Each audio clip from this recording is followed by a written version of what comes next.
Airport को तैयार किया गया है। सालाना 60 लाख यात्रियों की क्षमता इसमें मौजूद है। आधुनिक, सुगम और स्मार्ट टर्मिनल भवन, आर्टिफिशियल इंटेलिजेंस आधारित जो इसकी प्रबंधन प्रणाली है। तो प्रधानमंत्री नरेंद्र मोदी भोगपुरम एयरपोर्ट पहुंचे हैं और कैसे ये एयरपोर्ट जो है वो आधुनिकता की मिसाल पेश कर रहा है। टूरिज्म के लिहाज से, आर्थिक गतिविधियों और कनेक्टिविटी को स्थापित करने के लिहाज से ये एयरपोर्ट आने वाले समय में अहम भूमिका निभाता हुआ नजर आएगा। और क्योंकि ग्रीनफील्ड एयरपोर्ट है, ग्रीन एविएशन हब की अगर बात करें तो यहाँ की जो ऊर्जा कुशल प्रणाली है वो 5 मेगावाट सौर ऊर्जा संयंत्र है। साथ ही साथ स्मार्ट बिल्डिंग की प्रबंधन प्रणाली इसकी है। साथ ही साथ प्रभावी अपशिष्ट प्रबंधन पहल, इलेक्ट्रॉनिक वाहन को चार्जिंग करने की सुविधा यहाँ पर मौजूद है। आप देख सकते हैं ये सीधी तस्वीरें जहाँ प्रधानमंत्री इस वक्त पहुंचे हैं और आंध्र प्रदेश के दौरे पर है प्रधानमंत्री, जहां भोगपुरम में अलूरी सीताराम राजू अंतर्राष्ट्रीय हवाई अड्डे की आप ये तस्वीरें देख रहे हैं। यहां पर पहुंच गए हैं प्रधानमंत्री और पब्लिक प्राइवेट पार्टनरशिप के मॉडल के अंतर्गत इस ग्रीनफील्ड हवाई अड्डे को बनाया गया है। 60 लाख से ज्यादा यात्रियों को संभालने के लिए इसे तैयार किया गया है।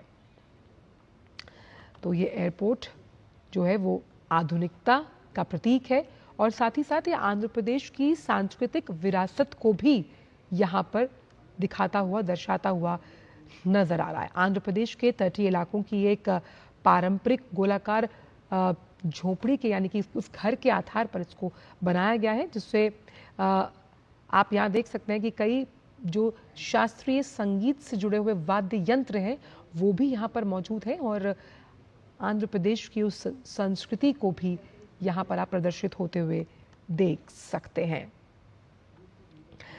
और इस एयरपोर्ट की अगर हम बात करें तो विशाखापट्टनम, विजयनगरम और श्रीकाकुलम में कैसे ये विकास, टूरिज्म और इन्वेस्टमेंट के साथ साथ डिफेंस को बढ़ावा देगा। और इसमें कार्गो टर्मिनल भी शामिल है जो फार्मा, समुद्री उत्पादों के लिए एक कोल्ड चेन सुविधा उपलब्ध करवाएगा। क्योंकि ये हवाई अड्डा ग्रीनफील्ड एयरपोर्ट्स में से एक है और ये बताता है कि अत्याधुनिक सुविधाओं से लैस है ये एयरपोर्ट और विकास के साथ साथ पर्यटन और आर्थिक गतिविधियों को बढ़ावा देने के लिए खास तौर पर जिन तमाम जगहों का हमने जिक्र किया, विशाखापट्टनम, विजयनगरम और श्रीकाकुलम में कैसे ये कनेक्टिविटी को स्थापित करेगा, उस लिहाज से इस एयरपोर्ट की भूमिका बेहद अहम हो जाती है। पब्लिक प्राइवेट पार्टनरशिप के मॉडल पर इसको तैयार किया गया। सालाना 60 लाख से यात्रियों को संभालने का मादा इस एयरपोर्ट में है। और यहाँ पर आप जो तस्वीरें देख पाएंगे, यहाँ देख रहे हैं, इसमें बंगाल की खाड़ी और समुद्री विरासत का बेजोड़ संगम यहाँ की तस्वीरों में नजर आएगा। दीवारों पर भी बंगाल की खाड़ी और समुद्री विरासत की झलक यहाँ पर दिखाई दे रही है।